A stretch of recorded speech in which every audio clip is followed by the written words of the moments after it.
Welcome, everybody. Welcome to the International Black Summit podcast interview series. This is a series where we interview current and past facilitators and participants of the International Black Summit, asking them about how they use the tools and distinctions of the summit in their lives, in their communities, in their careers, and in the world. So with us this evening in this monthly podcast, we will be interviewing Peter Trevor Wilson, who is a facilitator of the International Black Summit and who has been a participant of the International Black Summit for many years. But before we get into that, I just want to say a little bit about the International Black Summit for those of you who are not familiar. As some of you are familiar, our purpose is to provide an opportunity for participants to bring into being their vision for the Black community and the world. And we have an annual event each year, the first full weekend in August, somewhere in the world, as well as offering a number of different courses and events. And so if you'd like to find out more about the International Black Summit, just go to our website, blacksummit.org, blacksummit.org, and you can find out all about us there. So, I'd also like us to start with the declaration of the International Black Summit, something that grounds us. It was created in 1991 at the foundation of the organization and at the foundation of our conversation. And so let's just ground ourselves in the declaration of the International Black Summit. So for those of you who are watching on Zoom, you'll see the declaration of the International Black Summit come up on your screen. This is our declaration page from our website. The Declaration of the International Black Summit. We declare ourselves, our community, and all communities whole and complete. There's nothing to do except be. We assert that we are responsible for generating community as possibility and distinction. We listen for and grant being to the possibility and creation of unpredictable results. Our conversation of, about, and for those of African descent is one of power, self-generation, abundance, responsibility, unity, and integrity with the possibility of being. We stand for the expression of our spirituality, ending the murders of our men, women, and children, building economies responsible for funding our community, maintaining wellness of being in our bodies, providing human services, establishing nurturing relationships, altering the conversation of who we are in the media, empowering our youth. We declare that our community manifests itself in the world as a contribution in the transformation of the universe. Atlanta, Georgia, October 7th, 1991. And today, October 2nd, 2022, wherever people of Black African descent may reside around the world. We typically take a moment of silence here just to presence ourselves. So thank you for being with us. I'm Grace Lawrence. And usually Glenn Greenwich would be with us this evening, but he's not going to be able to join us this evening. So you'll just be with me and with Peter Trevor Wilson. So let's move on to Peter Trevor and let me say a little bit about him. I'm going to read just a brief, this is the shortest of bios. Peter's bio could go on for 25 pages at least, but we'll just give you a flavor, a taste, a hint of Peter Trevor. So Peter Trevor Wilson is the creator of Human Equity and founder and president of TWI Inc, a leading firm in the field of diversity, inclusion, and human equity. Over the past 3 decades, Peter Trevor and his team have helped guide some of the most progressive global employers, including Coca-Cola, EY, formerly Ernst & Young, Shell, Home Depot, BNP Paribas, and Vectren, along the firm's industry standard measurement tool, the Equity Continuum. Part entrepreneur, part visionary, Peter Trevor is regularly invited to participate in think tanks and conferences, speaking to over 10,000 people each year, and is often profiled in the media. Peter Trevor is the author of 2 groundbreaking books. One, Diversity at Work, The Business Case for Equity, continues to be a resource for diversity leaders 17 years since its publication. His newest work, The Human Equity Advantage, Beyond Diversity to Talent Optimization, recognizes the growing sense of diversity fatigue among organizations and puts forth a bold new management model, human equity, that promotes talent differentiation from a positive psychology perspective, which helps to significantly improve employee engagement. As I previously mentioned, Peter, who is with us on screen, Peter is also a facilitator of the International Black Summit and has been participating in the International Black Summit since the 1990s. He has a long history in this conversation and has facilitated many different capacities, including music facilitation in the International Black Summit, as well as many other things.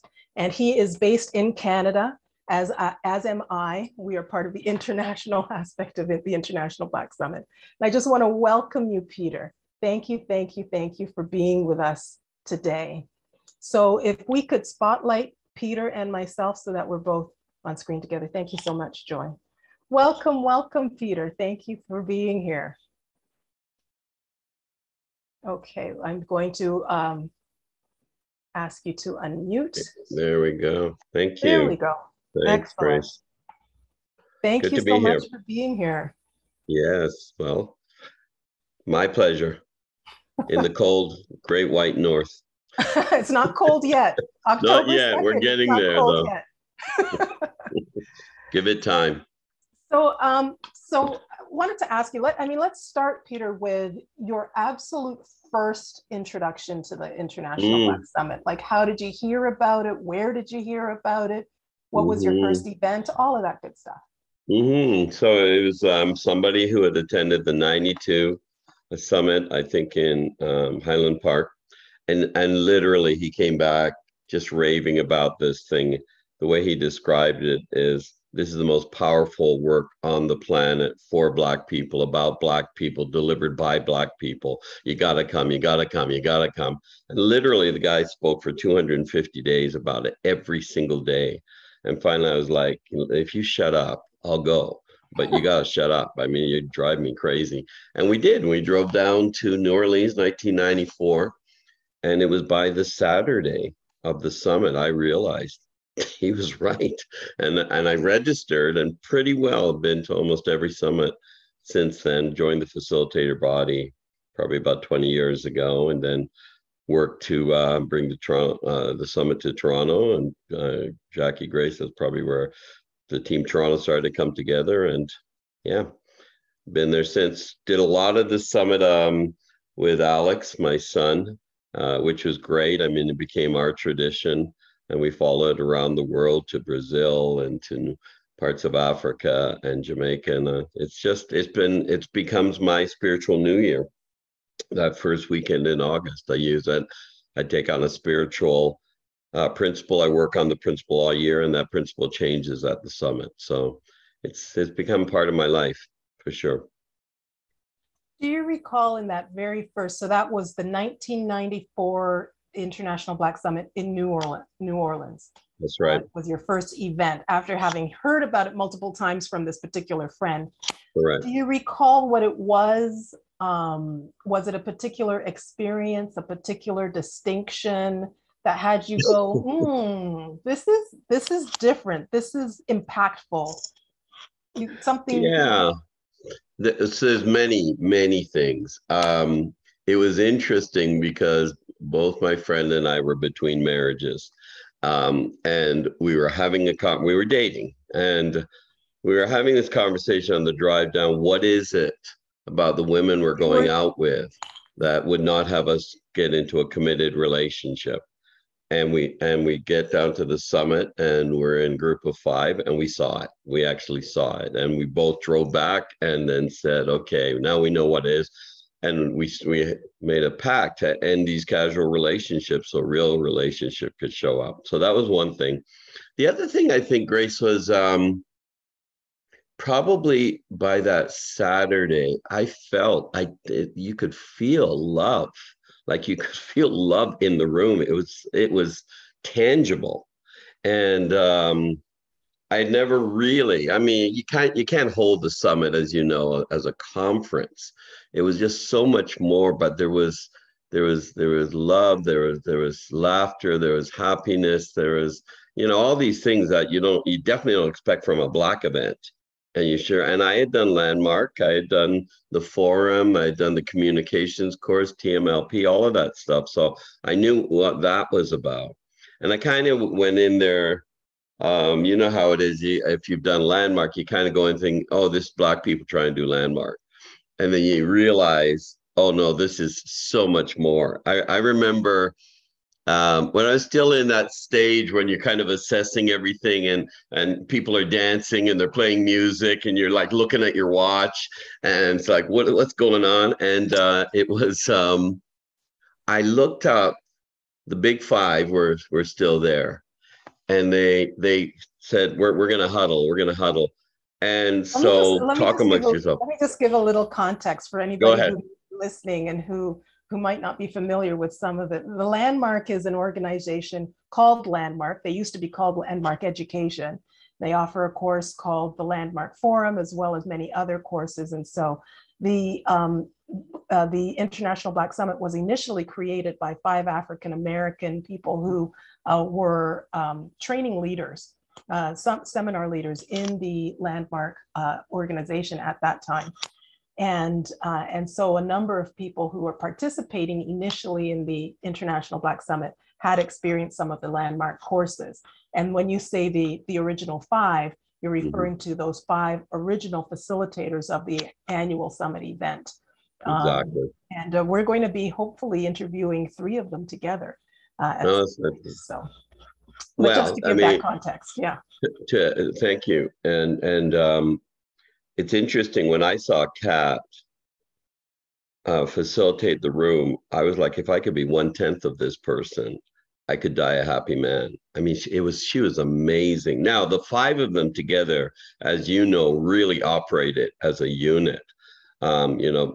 Perry, kind of like this gentle giant, and then you had Anthony, who was kind of street, and Kenny, who was, for me, humor and also street, and then Robin, who was, I guess I'd call Robin velvet, steel fist velvet glove. I mean, so, but all of them together were just amazing. But I remember Kat, wow.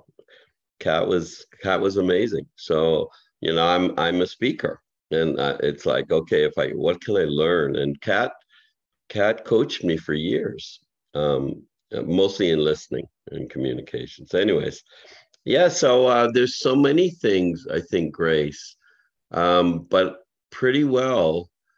Combination of being able to be with Alex for that weekend. Alex's mom and I broke up when he was 3. So, he would have been 7, 8. And it was something that we shared as a tradition for many years. So let me ask you, you said that you and your friend were in between relationships, going through divorces, and that you had discovered that thing that was holding you back. Yeah. And then you came back and you both stopped the casual relationships. Was that the thing, the casual relationships, or was it something else? No, it wasn't the casual relationships at all. It was something else. Just off the record, I guess, between you and I. And whoever chooses to listen. She showed us what, it's very strange, and I don't want to go into a huge diatribe about it, that I think for both of us, not speaking on behalf of all men, we wanted to be, we're old school. Like, I'm 65 years old, depending on who you ask. But the whole Ken Reiki halftime thing. I count Chikesha's on the call. I remember the Chikesha in the summit when she stood up and she goes, people think I'm 55, but I'm only 5 years old. I've got 50 years of great experience. She was the one that had me take a look at recounting. So I started recounting at 60. So I'm 5 years old with 60 years of experience, according to Ken Reiki, the Japanese tradition, and yeah, the way I count now. But she showed me that what I wanted, I was brought up to treat a woman a certain way. I guess they would call it old school. And while she was an independent woman, didn't need me to pull out the chair. She allowed me to pull out the chair. Didn't need to pay the bill. I paid the bill. Needed nothing from me and allowed me to be an old school man. And that's kind of it. I mean, there's a lot of confusion out there about who we should be as men. You can go back as far as the 60s and whatnot, and the change. And I often say, by and large, women don't really need men anymore. They can have them, they can like them, but everything a man used to do, a woman doesn't necessarily need them for. So it becomes interesting. Like, what's my role? Is my role companionship? Is my role sexual? Is my role, what is my role? And we don't really have a defined role anymore. This is just my opinion. And so this idea of having a woman allow you to be a man, an old school man, if you will, I was taught to be a provider and go out there and kill stuff and bring it home. And like, that's what I was taught to do. So it's different when you have, I think, the world has changed. The world has changed quite drastically, and for the better. I have Brianna, who's my 24-year-old daughter. I have a line. I say, when I grow up, I want to be Brianna Wilson. Brianna doesn't need a man. She doesn't. Like, she may want a man, she may have a man, but she doesn't need a man. Everything her great-grandmother couldn't do, which was, open a bank account by herself, have a business by herself. All of the things that she needed a man for, Brianna doesn't need a man for. And so I stand behind the transition. It just kind of creates some confusion for us guys sometimes. That's my opinion. It's not the truth. No, that's really interesting. So there was something inside of that conversation in New Orleans at that annual summit event where you Yes. said you were in this space where you were experiencing this sense of love, Yes. the energy, Yes. sense of community, Yes. perhaps a sense of freedom or expression, those kinds of things. And so there was something that you saw for yourself in terms of how Yes. you wanted to show up in the world as a man in your relationships with women. That's what I'm hearing. Yeah. It created clearing. I mean, one of our distinctions is clearing. It created a huge clearing for me. And I knew that I was dating about 5 different women at the time. And probably a better language than this, but I remember having these 5 conversations saying, we went down with the inquiry. What is it that's missing? We saw it and we're coming back, and you don't have it. Now it was a little bit fancier than that, but that was the message. And all 4 of them, because we had agreed that we were dating. In those days, I would say to people, I've got 2 commitments in my life, my son and my business, and we can go out, we can date if you want. And so some women would say, go to hell, and some would say, sure. And it was the sure's that I went back to. And only one woman said to me, she goes, okay, great, thanks for telling me. I don't have it, but how do you know I'm not going to get it? I thought, that's a great question. And I said, you don't have it now. I need it now. And it was the first time in my life, Grace, I did not have a companion in my life. I've always had a woman in my life since I was 14 years old, just for, let's go see a movie. And it was interesting because for the first time in my life, I went through solitude. I love solitude, but then I went through loneliness, and that was a new distinction. And the family, the summit has been my family through the ups and downs, through amazing things, awful things, and it's been there. The other thing that I want to put in, during those days, the summit had a strong female energy. It was run by women, predominantly. The numbers at that time, I would suggest, were almost 70%, 30% female. It was, and that was something I was brought up with. A very strong, my mother is very, very strong, strongest person I've ever met. And so I was used to female energy and female leadership. There's that old line that says, yeah, my dad was the head in the house, but my mom's the neck. That my mom was my mom, and I was the favorite. So I wasn't the favorite kid. My sister was the favorite girl to my dad, and I was the favorite boy to my mom. Well, and I liked it. Favorites. Let me ask you this, because you had begun to speak a little bit about one of the distinctions of the International Black Summit, this distinction clearing. Yes. Right. And we talk about that distinction in a number of ways. Look, we talk about it in terms of an actual physical space of clearing, going into the forest and coming to a place where there are no trees and there's a clearing in the forest physically. Yes. But also the process of clearing out our minds, the dregs, the whatever, the spinning, all of that, clearing that out so that we can listen for what life is calling for. Mm-hmm. So looking at distinctions and favorites, what's your favorite distinction? Do you have a favorite distinction? Or I love trigger. I just love how trigger can be used. It can be used positive and negative, and then the trigger is a gift for you. I don't have the distinctions handy, but trigger is probably the most, from a business perspective, is the one that I use the most. It's the one that I rely on from a response perspective, because you come to know the things that trigger you, and you can use it. Definitely, you can use it for the clearing, but you can use it just to look at yourself.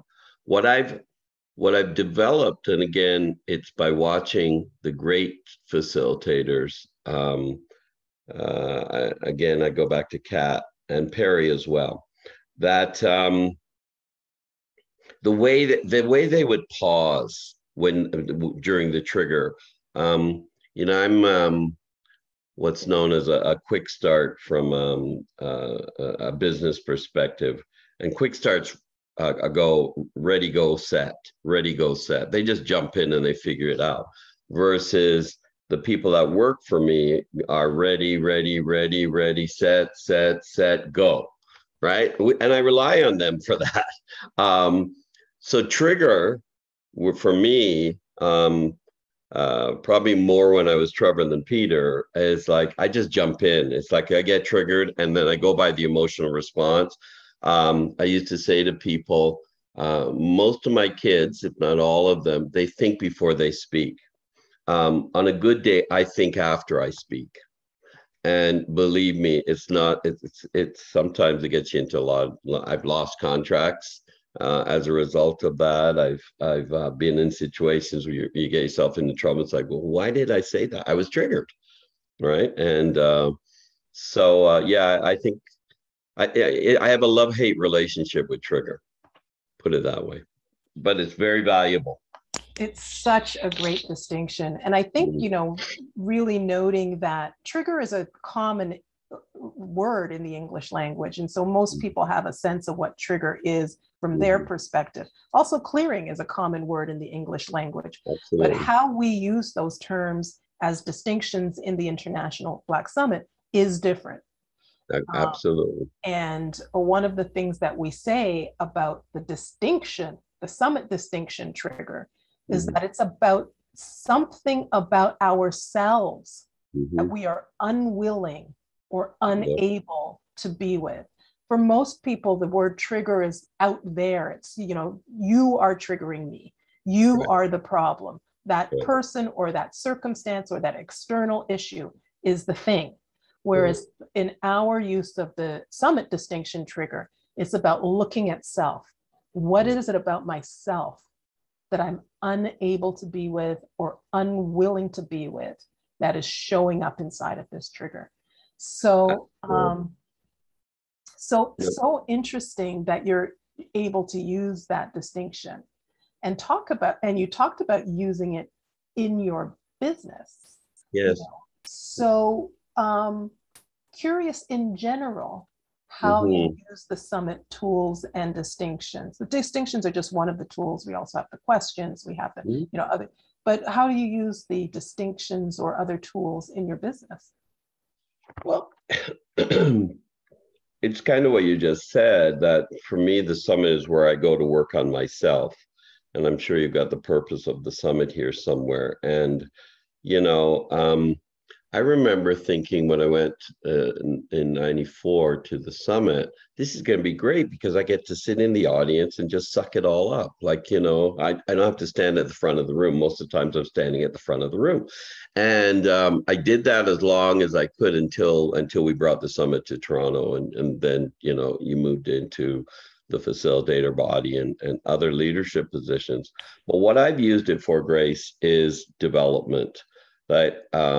And it used to be I could do once a year. I would go away, work with the distinctions, and get this incredible love. And you know, it was just such a beautiful feeling that I would have. And then I got greedy. I needed more than once a year. So joining the facilitator body, where you could go to something 4 times a year. And the thing I love more than anything else are the retreats, the facilitator retreats. And I would leave those retreats, Grace, with my sides hurting. I had laughed so much over the weekend and there was nothing like it. And so, yeah, I mean, part of it is I use it to step off the treadmill of, you know, I was a workaholic. That's the truth of it. I've gone through 3 marriages. 2 of them ended because I was a workaholic. And the summit allowed me to step off completely and just be in a completely different space. And it brought me back. I could come back and I could jump into whatever. And I used all the distinctions at different times. But the summit brings me a lot of pleasure and a lot of laughter and a lot of joy. And it has since 1994. And if it hadn't, I wouldn't still be here.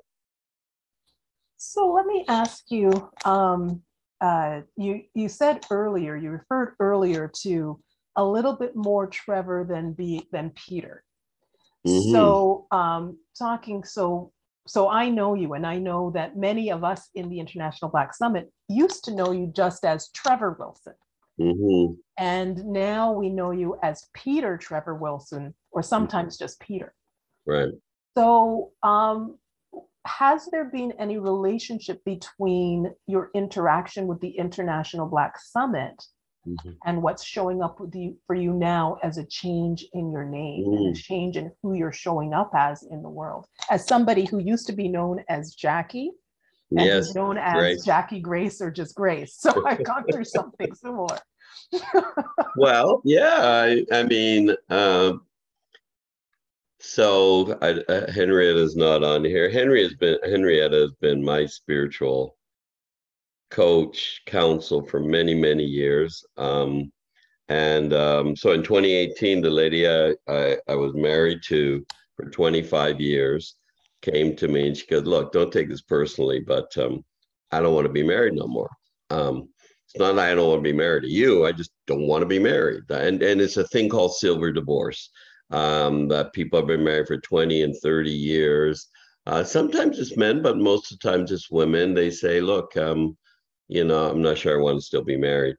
And it killed me. I mean, you could just hit me in the gut. It just absolutely killed me. And I went to Henrietta and she goes, it's going to change you. This will change you. And she invited me to consider to go back to my legal name. And my legal name has always been Peter Trevor Wilson. Never used Peter, really. I mean, I didn't even like it, really. And she said to me, I said, well, why would I do that? And she goes, well, do you know who Peter is? I said, I think there was a Peter in the Bible. I think it was a disciple. And she goes, no, he wasn't. He was the first apostle. Now, I didn't know the difference, Grace, but she gave me a bunch of homework to do, and I did do it. And I came back and I said, I'm not sure I can do that. And she goes, well, she gave me John. Do you know John Mellencamp? Do you remember the name John I Mellencamp? do. He's a singer, isn't he? Yeah, he's a singer, and he started with John Cougar. All of his first hits were John Cougar, and they wanted to go back to his real name, John Mellencamp.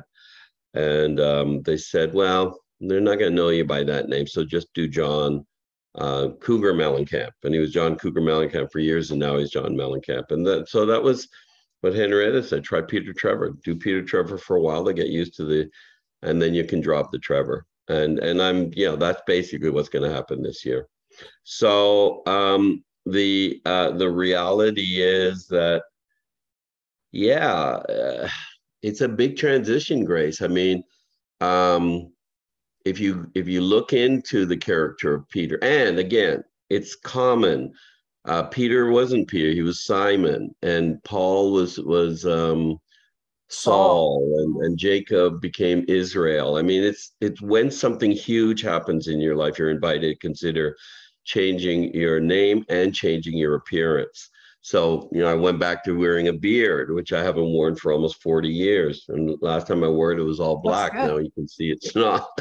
And then looking into, so what does Peter look like?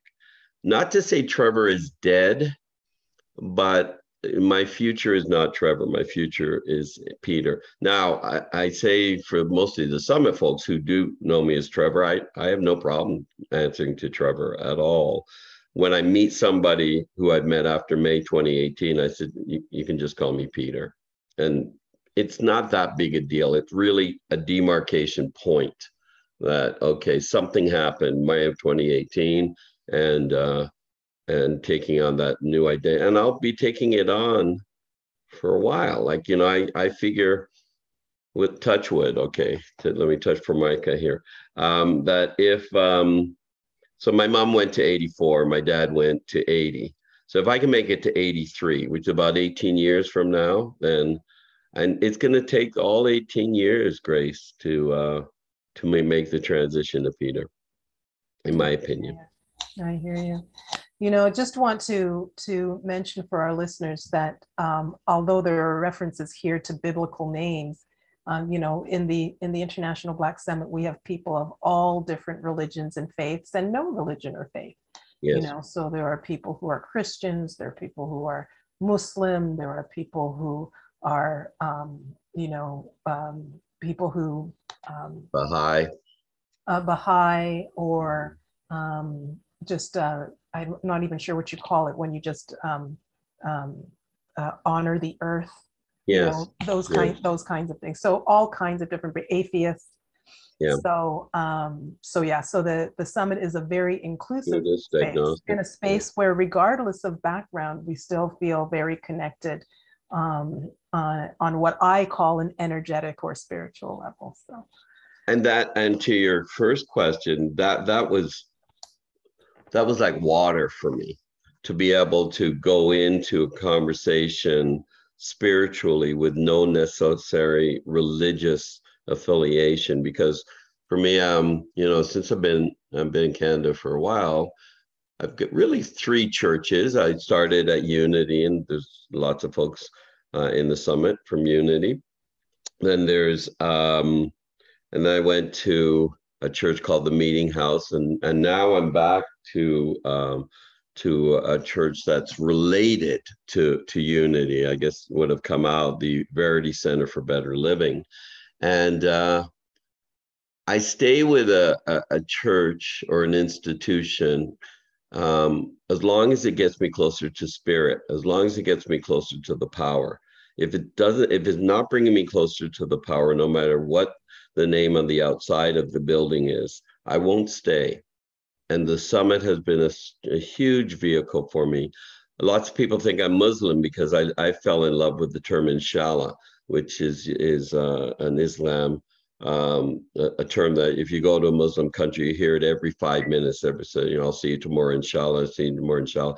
And I remember asking a spiritual guru about it, and she said, "Well, people think it means God willing, but she goes, it's much more powerful than that." She says, "It's if I say see you tomorrow, inshallah, is if it is consistent with God's plan or God's will."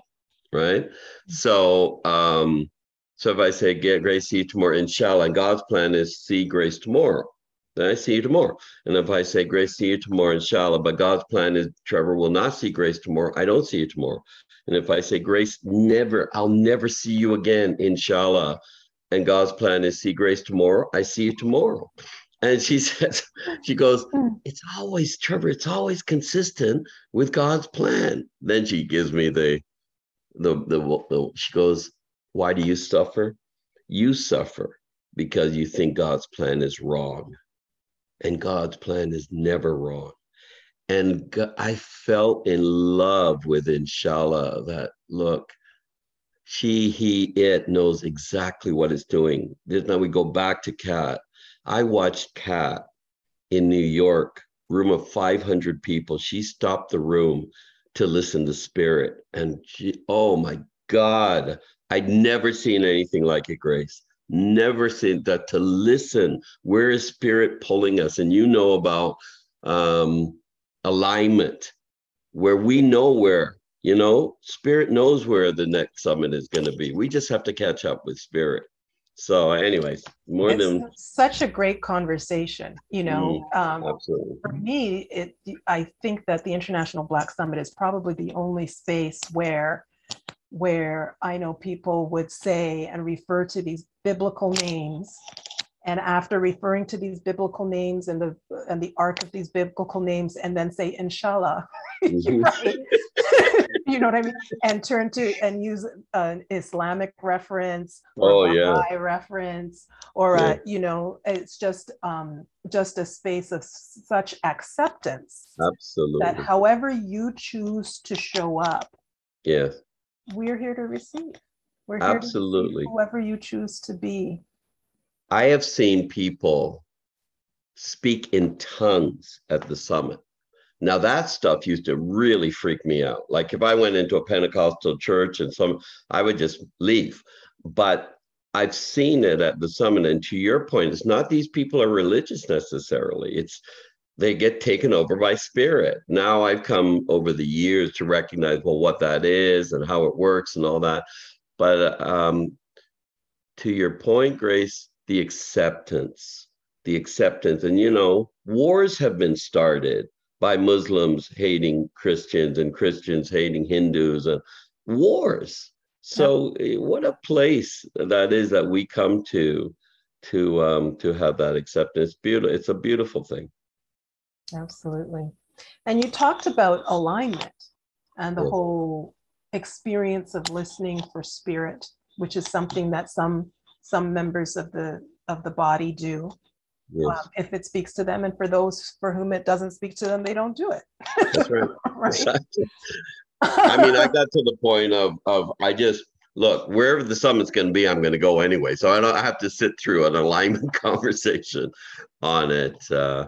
And the first summit that I intentionally missed, you will know her. It was a member of the Toronto team, and she had a stroke, and we decided that we were going to try and give her the summit. Now, this was before Zoom. This would be, basically all you had was a telephone. And we had one of the Team Canada in the room. I was sitting basically on a park bench in Toronto, and we were getting the summit questions to our colleague in the hospital. That was the first one that I intentionally missed, but it was still beautiful, Absolutely. That was good. I love it. Absolutely. So let me ask you a little bit more about your experience in the facilitator body, because you've already talked about joining the facilitator body, being there. You talked about your experience in terms of engaging with the facilitator body retreats. also Yeah. engaging one-on-one and turning to Yes. members of the body for support, talking about turning to Henrietta as a Yeah. fellow facilitator Yeah. at certain points for interaction, conversation, and support. So what would you say, is there anything that initially had you join the facilitator body? Was it that whole notion that once a year wasn't enough? I came in kicking and screaming. That you know, it was very strange when and I can't remember the years. It would have been probably around 2000. Anyways, so we had gone around the world. Alex and I had gone around the world following the summit, and we were wallpaper. And I loved that. I was just wallpaper. I remember people didn't even know. I was the friend of the guy that originally had that conversation. That's all I was, and I liked it because it's like, okay, I don't have to lead the room. I remember though, when I asked Alex, what do you think about bringing the summit to Toronto? And he goes, no way. And I said, what do you mean? He says, I like to travel. And I said, and not forever, but just, but I knew, Grace, that once we came forward, we would have responsibility for the summit. You'd have to do something, right? So that's probably where it started. In those days, we chose 2 years hence. So we had to work for 2 years on bringing the summit to Toronto. And then, yeah, you kind of get the fever of it. You know, once you look behind the curtain, now you know the whole story, right? And it was magic for me in '94. It was, I didn't finish that story, but I remember looking up on the stage. They were, the 5 of them were in their huddle, and they said, talk amongst yourself. And so we're talking, and I'm looking around the room, still assessing, and I look up at the stage, and it looks kind of like the landmark stage, and there's an easel there, and there's supposed to be a thing for the big book. There's a big book, right? And there's no friggin' book. There is no book, Grace. And I'm looking at the 5 of them, and there's no book there. And I'm like, the training manual where it actually goes, oh okay, my God, what are they doing? And then it got it. Yeah. They're making it up as they're going along. Yeah. They're creating in the moment. And that moment, Grace, I said to Landmark, just not worthy. Oh my God. I was blown away. Shit. And they were, look, they the 5 of them, and I know you saw them, they operated like such a unit. Oh, it was beautiful to watch them, you know. But yeah, I became a sorry, I became a facilitator, but I didn't jump in. I jumped in with baby toe. And I remember it was the first retreat that I thought, okay, I'm going to try and sneak into the retreat. And Kat was standing outside of the retreat. And she goes, look who the wind has blown in. Because I figured they're not going to let me in. You know, I declared 2 years ago. I haven't done anything. Anyways, it's beautiful. It was beautiful. And one of the roles that you've played, and certainly not the only, one of the roles that you've played as a facilitator is music facilitation. You know, for those who have yet to attend an annual summit event, or any of our other events, music is an integral part of the summit. And I say music is an integral part of who we are as people of African descent. You know, like, you get a beat going and expect us to not bob a head or tap a toe. I mean, that's just unreasonable, right? Yes. Yes. And so we have music in the breaks, we facilitate with music, and the music is always designed to further the conversation and to further the Yes. energy of the room. So talk a little bit about that. Well, it's really interesting that I had forgotten. So the first business my brother and I started, I was 15, he was 17, was music. Like we played, we were disc jockeys, Black Prince disc jockey service. We played,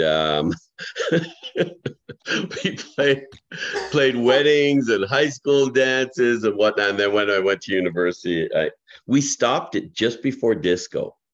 Oh. And now, the parts of it I didn't like was the setup and the breakdown, the extra 4 hours, because you're carrying albums and you're carrying equipment and these huge speakers. I knew how to play music, though. I did know how to play music. And I can't remember. Oh, actually, it was Second Highland Park. I was walking into the facilitator meeting and I had missed it. Everybody was walking out. I was walking in. So I had no idea what I was going to do. And one of the early summits where I would say, okay, well, I can always be a participant. And Susan, in Susan's, way, she says, catch our interview with Susan Shelton shortly. Right, Susan Shelton, she goes, we don't have any music. And I'm thinking to myself, how the hell could you not have music? Like the summit always has music. And she goes, can you help? And we ran through the building and we found a kind of like a boom box, right? It was so old, though, you couldn't plug it into the PA system. And Jan, Jan Campbell. Jan had a CD mix, I think. I had a CD I just bought that day of Bob Marley songs, and that's what we did for Friday. That's what we played, and then I asked people, if you have any music, please bring it. And people brought music. I mean, we had music that you could have played for a week. I love music. For me, I am the two most important things in my life. I have an iPad. Alex, my son, put all the music that I had on vinyl, on tape, on CD. He put it all on this iPad, about 35,000 songs. Wow. And then Brianna, my daughter, got me a speaker. And when I have that speaker and that iPad, I can live. That's my world. So say a little bit about how you decide or how you select a song to further a conversation, to further transformation, to further it is the conversation. Like you're listening to the conversation, and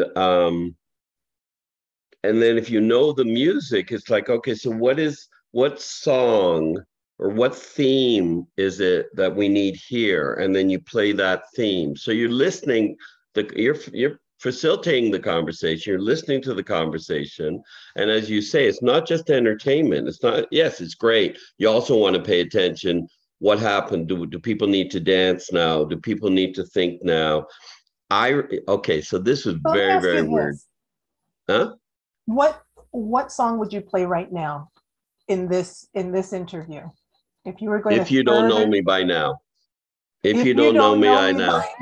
Right. You mean Grace? Grace?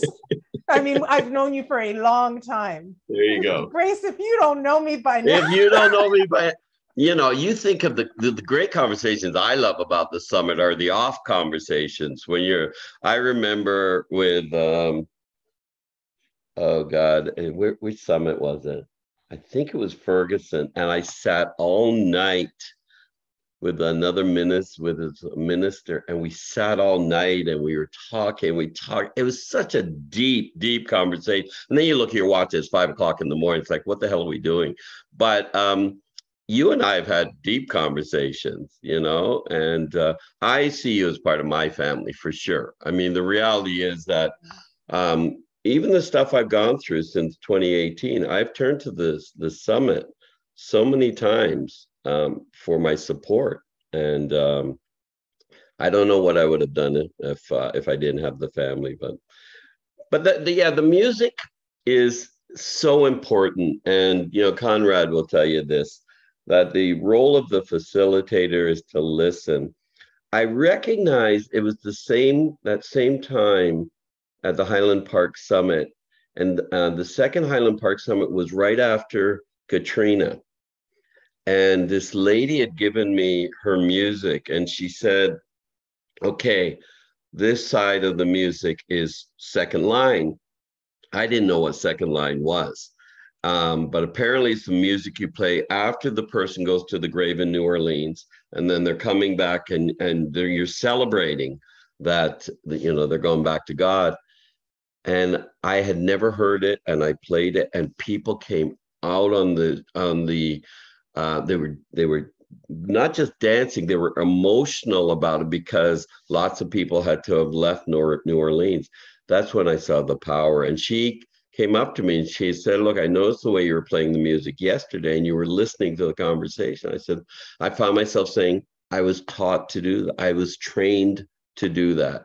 And that's when I realized, yeah, you know, at 15, when I was doing, that's what it was about. It's very special. It's very, very special.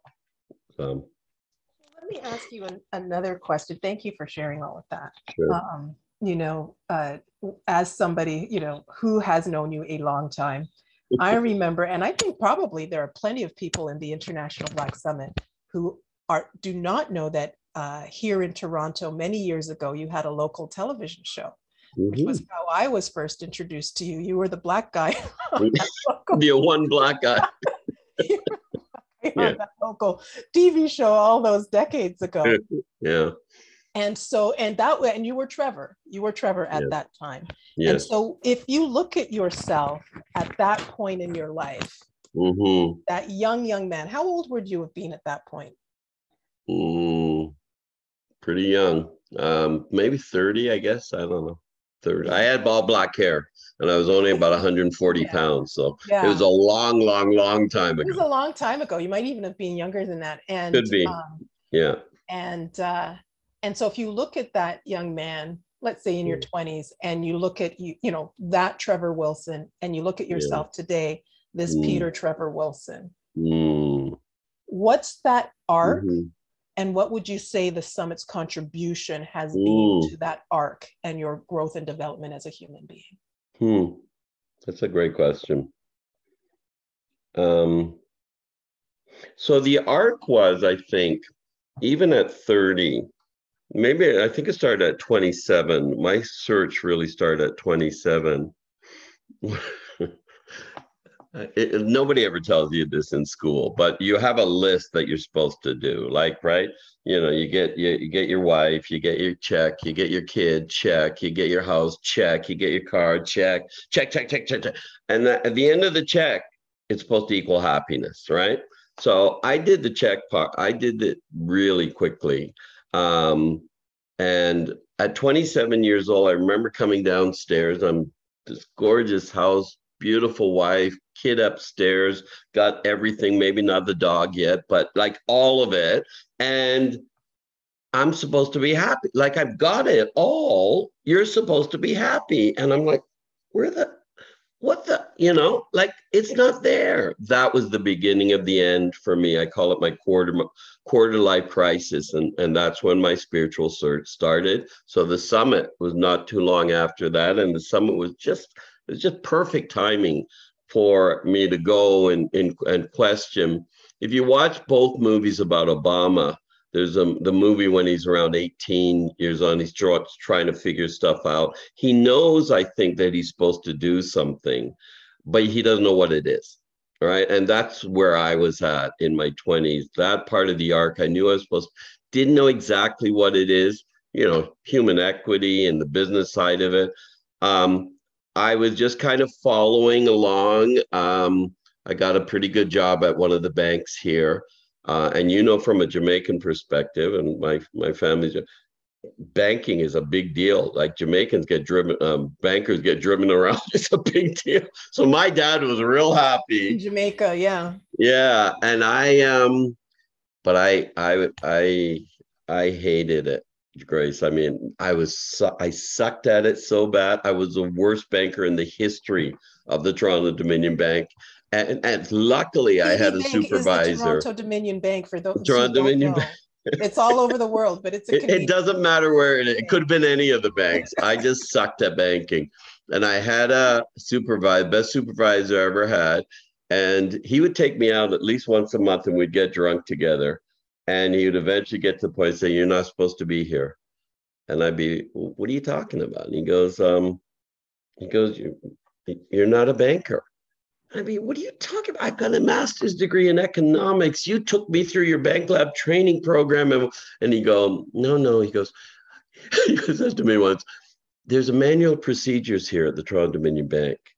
He said, "There's actually 4 of them." And he goes, "I don't even think you know where they are. And if you knew where they are, you wouldn't read them. And if you read them, you wouldn't follow them." And I'd be so angry with him. I say, "How do you know?" He goes, "You're not a banker." And he did that every month for 2 years. And finally I quit and went into television and politics.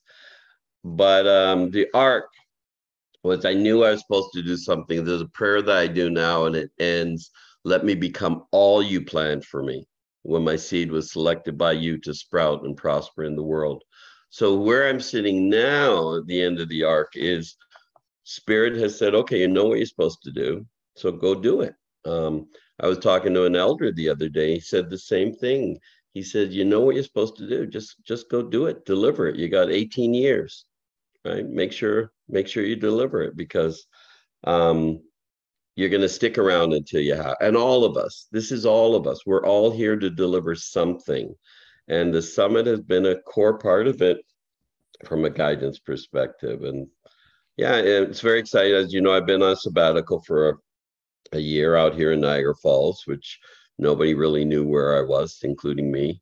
But it's been good. It's been good having a year away from the typical, stuff that you have in Toronto. Toronto operates at 150,000 miles an hour. This place doesn't. And I needed that slower pace to kind of figure out, okay, what are we going to do for the next 18 years? I can't remember if I answered your question. But So I'm going to just change direction just a little bit. Just looking at somebody, if you were to speak to somebody who had never done the summit, had never heard about the summit, didn't know anything about it, what are like the top 2 or maybe 3 things you would tell them? What would be the most important things you think would be important for them to know? I probably would start with what it's not. It's not a conference. It's not a linear with an agenda. There's obviously some parts of it that are linear. So you kind of you got to warn people, here's what it's not. I think it's been amazing what we've managed to do virtually in the past 3 years. When COVID hit, I had no idea what we could do. And, folks like Conrad and Joyce, they are world leaders on how to use this technology to reach people. And keep them engaged for 4 days. If you count the Thursday, that's amazing, absolutely amazing. So I would tell them, it's kind of like suspending disbelief when you go to a play. Like, suspend your disbelief, especially the people that have background in places like Landmark. Because, there's some folks that think some of those things, they're the answer to the world. And I guess the criticism people have had about the summit is we're not doing anything. But we are empowering folks that are doing things, we come here to get source. We get source and we go into the world to do what we have to do. And that is really essential. It's essential work, given the amount that has to be done for us as Black people around the world. And then the last thing is really because of the technology. We have the capability, Grace, of reaching every single Black person in the world by way of this technology. That is something that we couldn't have said back in 1991. And it's why not? You know, why not? Yeah, you're gonna have to figure out the time. Things like, okay, we did this year where we had people in different satellites, and some folks in Chicago, some folks here, some folks there, and that's a beautiful thing. And so there will always be an element of the summit that is virtual, in my opinion. I'm really anxious to get back to the retreats, because I know that the retreats, again, are just so much fun. And that's family. Like, we take over a house, right? If you'll remember the retreats, my favorite one was in Washington. You take over a house, and you cook and you buy food, and it's just so cool. Like, you know, it's the way families should operate, right? So I look forward to that.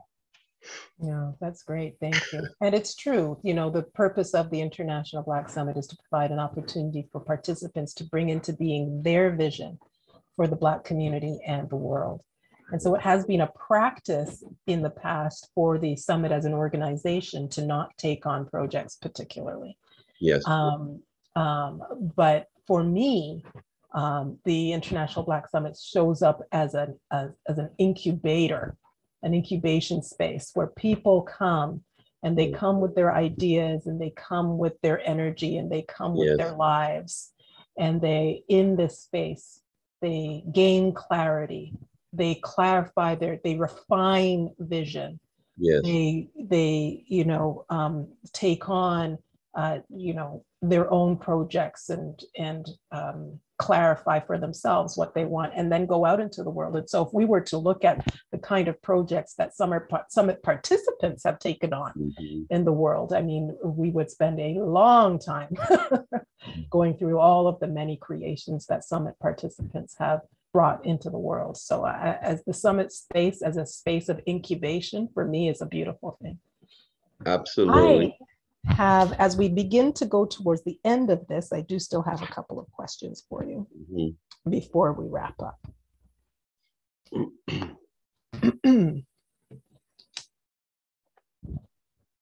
We talked about the pandemic a little bit. So what would you say are the biggest things you learned about yourself as a result of the pandemic?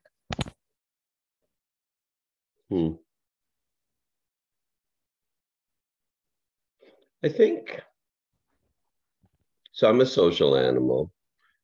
Even though all my kids, I think, are introverted, I'm pretty extroverted. You know, I get paid to speak, and so I know how to speak. I think that what the pandemic has done is introduced me to that distinction I made before: solitude and loneliness. And as you may know, in England, they have a minister responsible for loneliness. And it's serious business. Like, you know, I've lived here for a year by myself. It's been very, very interesting.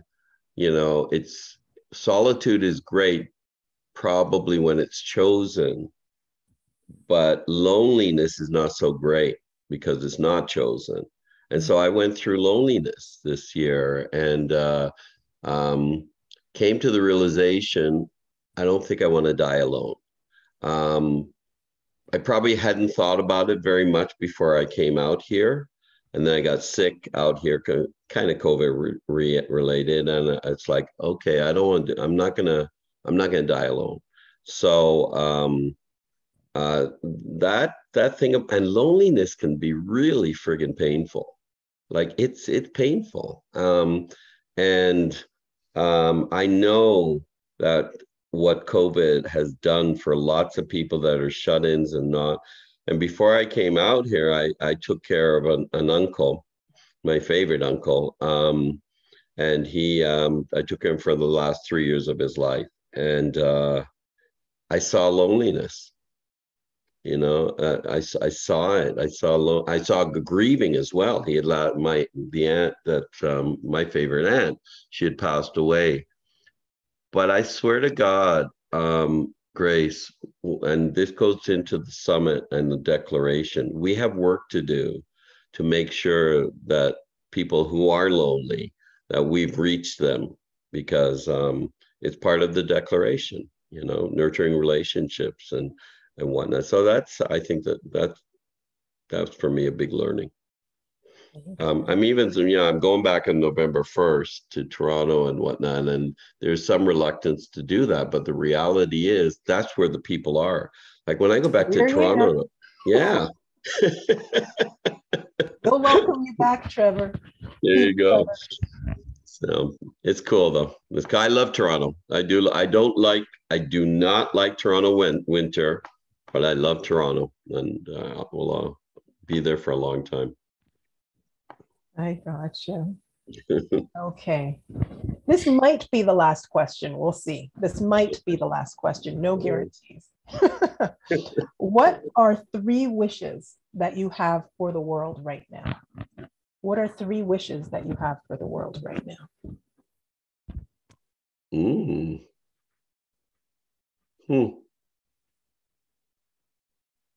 So one of the transitions to Trevor, from Trevor to Peter, is learning about the fruit of the Spirit. And, for those of you that do get into that stuff, there's 9 of them. There's faith, gentleness, goodness, hope. Well, hope's not one. I usually add hope, joy, kindness, love, patience, peace, self-control. So if I take those and, I'm trying to get better at all of them. Kindness, which is my spiritual principle for this year, is really important. And you can see it when you're driving on the street that some people are one step away from road rage. And it's better to show kindness because people are right on the edge, and I think we've kind of adjusted to this thing called COVID like it's normal, and it's not normal. This is huge what we've gone through over the past 2.5 years. It's huge, and we have post-traumatic stress. There's a lot of people walking around with post-traumatic stress, and so kindness, I think, is a big part of it. Love. And I'm not talking about the love that the Beatles used to sing about. I mean, I had a spiritual coach once who said, don't take love as your next principle because love is too hard. I said, what are you talking about? Loving words are fine, and loving thoughts are fine, and loving actions are easy enough, but loving reactions, right? Somebody spits in your face and you hold them and you hug them. And, yeah, I mean, like real love. That's what I'm talking about. That real love stuff that the great leaders talked about. We gotta bring that up and not just take it as kind of a throwaway. And then the name, Peter, as you know, it has a lot to do with faith. I choose to present faith from a fearlessness perspective. That I don't believe faith and fear can sit in the same space. If fear is there, then faith is not there, vice versa. Now you go back and forth. I do think that given what we've gone through, what's happened with the George Floyd situation, what's happening with the Me Too movement, etc., that we got to have faith. We got to have some faith, Grace, that we can do it. Like, we're capable. You take the declaration. That declaration has been around since 91. You and I have been working on unfolding that declaration in the world. That takes faith. That takes, and it takes a body. That's why we call it the body. It takes the body. You're doing something to contribute. I'm doing something to contribute. All of us are doing something to contribute. And I think faith is the thing that keeps us going. So I think those would be the 3. And I do have, there's a thing in the Bible about spiritual gifts. There's about 25 or 26 of them. And I have the gift called exhortation. And exhortation actually means, encouragement. But somebody who has the gift of exhortation, they start with a little pat on the back, and then they'll kind of whisper something to you, and then they say it in a full voice, then they shout, and then they kick you in the ass. That's exhortation. And so if you're going to ask, and I've done coaching, lots of coaching at the summit, and by the time I get to the ass kicking point, which it gets your attention for sure. That's great. Well, thank you for those wishes. Kindness, love, and faith. Faith, yeah. Thank you for that. So I said that it might be my last question, and it wasn't. Oh. My next question. All right. What is your vision? We say that the purpose of the summit is for participants to bring into being their vision for the Black community and the world. So what is your vision for the Black community and the world? Yeah, so it's an area called Human Equity. It came out of a slip of the tongue, actually, 2001, Archbishop Tutu, and he was doing a speech on employment equity. And as a lawyer, you know employment equity is a legislated thing. And he slipped and he said human equity. And then the still silent voice spoke to me and said, you know, he doesn't know what he just said, but it's a thing, human equity. It's a thing. Follow it. And I did. I started to follow it. And I didn't know what it was and went into the area of human capital. In 2007, I wrote an article on human equity and they published it. A magazine published it. And then I went to my lawyer and I said, I want to protect this, because most people don't know it was a Black Jamaican that created the area of human capital in 1962. It was stolen by a German guy, but it was created by a Jamaican. And I said, that's not going to happen with human equity. And so I took it to a IP lawyer and he's like, well, not sure we can trademark it. It's kind of like trademarking water. I said, well, I have this article. And he goes, okay. So, and we did, we protected it. Got the trademark, and then wrote a book in 2013 on it. So my vision is to carry that to the world. It's there's a case study about a small oil and gas company in 2014 that pretty well took the book and just did the book, and as a result of it, the share price went past 100-year average, and their employee engagement score went through the roof. And the CEO, who was a multimillionaire at the time, said, it's because of this human equity stuff. Because there's nothing else we did between 2014 and 2018 except this human equity stuff. And that's basically the claim to fame. And I, over the next 18 years, I want as many people to know what human equity is about. And for our people as Black people, and all human equity is about is how do you maximize on the total human capital that's available to you. And you can do that with one person, and you can do 1,000 people, you can do it with 100,000 people. We have to do it with every Black person on earth, that if they can maximize their total human potential, then, one, the world will be better and we will be better. The last book I have to write is the spiritual approach to human equity. So that's what I'm going to try to do over the next 8 months.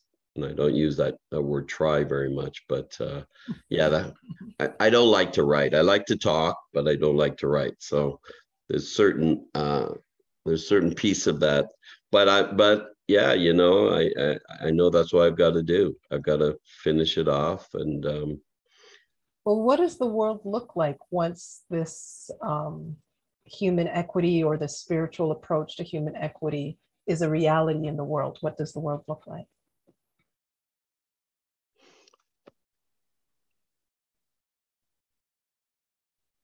So, let's invite everybody to my funeral. Let's just get this over with. That so my funeral is going to be very, very simple. There's 3 quotes. The answer to your question is in 3 quotes, and they're in the last book that I wrote. One is a quote by Marianne Williamson. Everybody's heard it. It was in Ikea and the Bee. There's a quote by Robert Collier that was written in 1851 that goes directly, it just picks up where her quote ends. And then there's a quote by George Bernard Shaw, and I think he was actually an atheist at the time, where he basically says, look, my life, I want my life to burn as brightly as a torch before handing it on to future generations. Those 3 quotes I want read at my funeral. Okay, that's all I want. I mean, I don't want music and all of the hymns and all that. Just read. You can read them, Grace, if you want. Just read the 3 quotes and then go to the tombstone. On the tombstone, it has to be written, there are no accidents in the universe. Did you ever read the book, The Celestine Prophecies? It's like 100 years old. Yes, All ages right. ago. That was the book that touched me so deep in my spiritual search. And the first one is there's no such thing as a coincidence. Things unfold exactly as they should. And the only reason you struggle is when you are not unfolding with the preciseness of the universe, because again, it's never wrong. So make sure it says there's no accidents on the universe.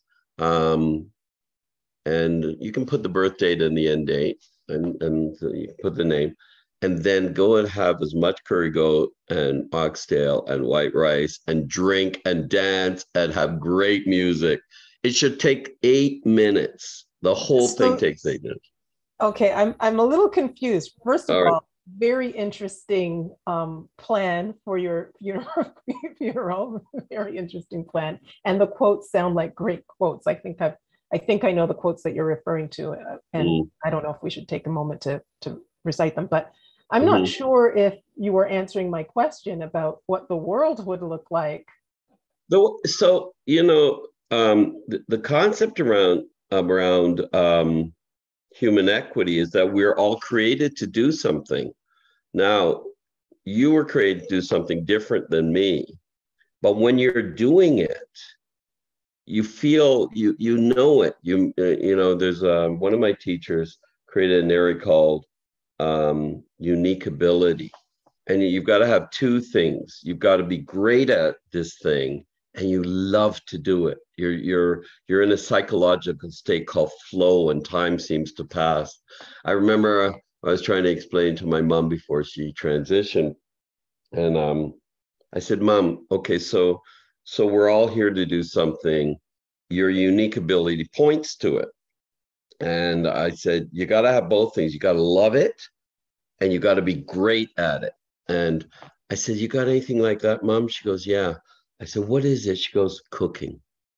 Now, Grace, I know your mom's a good cook, Jamaican cook, but my mom's Jamaican.com. Yes. There you go.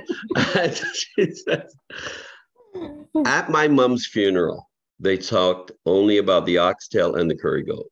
That's how, and I didn't know she loved it. It was a labor of love, Grace. Her Christmas dinner started 2 months. You talk about slow cooking. That's real slow cooking. All of us have something that we're here to deliver. And what it would look like is people, and I don't know if I'll see it, but that's the vision. People doing what they're supposed to be doing, what they were brought here to do. And that's what those three quotes do. The three quotes basically, the Marianne Williamson quote, just to, it basically said, don't hold it small. Like, you've got something, take the bushel off, show your light. The Collier quote basically then says, the reason you were given this thing is because you're supposed to share it with 7 billion people. You weren't supposed to just share it with your family or whatever. Share it. And then the Robert Collier quote is basically that, look, we've got to, if you don't do that, you're wasting your life. You're going to be this selfish little clod of ailments complaining that the world will not make you happy. And that's what I'm brought here to do. It took me a long time to realize, but that's what I'm brought here to do. Thank you. And I'm clear on the vision of that future where we are all doing what we love. Yeah. We're all doing what we love, living lives that we love, fulfilling the purpose that is fulfilling and meaningful to us. Absolutely. That uses our gifts and talents. Absolutely. And they all count. Like, I remember that story they used to tell about Werner in the Forum, where he finds the janitor. Werner and what were you doing cleaning the toilets? And then he takes them all the way through and says, no, I'm creating an environment for you so you can go do the work. It all fits. We all have something to do. Look at Joyce. I mean, I love Joyce. I've known Joyce for years. But Joyce, in my opinion, is the kind of like the world expert on doing what we're doing right now. Our virtual team leader who's managing this Zoom session as we speak. Thank you, Joyce. That's correct. And she also has the slight change in name from Joyce to Yes, Joyce to Joy. Yes. It seems like a habit here. Well, thank you, Peter. Thank Thank you, you. thank you. Thank you for being here. Thank you for everyone who's been listening and who's been participating with us this evening. We so appreciate you being here with us, whether you're listening live and participating live, or whether you're listening to a recording or watching us on YouTube at a later date. We appreciate you being here. Go out and check us out at blacksummit.com. blacksummit.com. You can find out about us. You can find out about our courses. You can find out about our annual summit event. And we also have a free Sunday session every Sunday evening at 7:15 Eastern time. If you're interested, you can find out about that. So thank you, everyone. Thank you for being with us. Have a good night.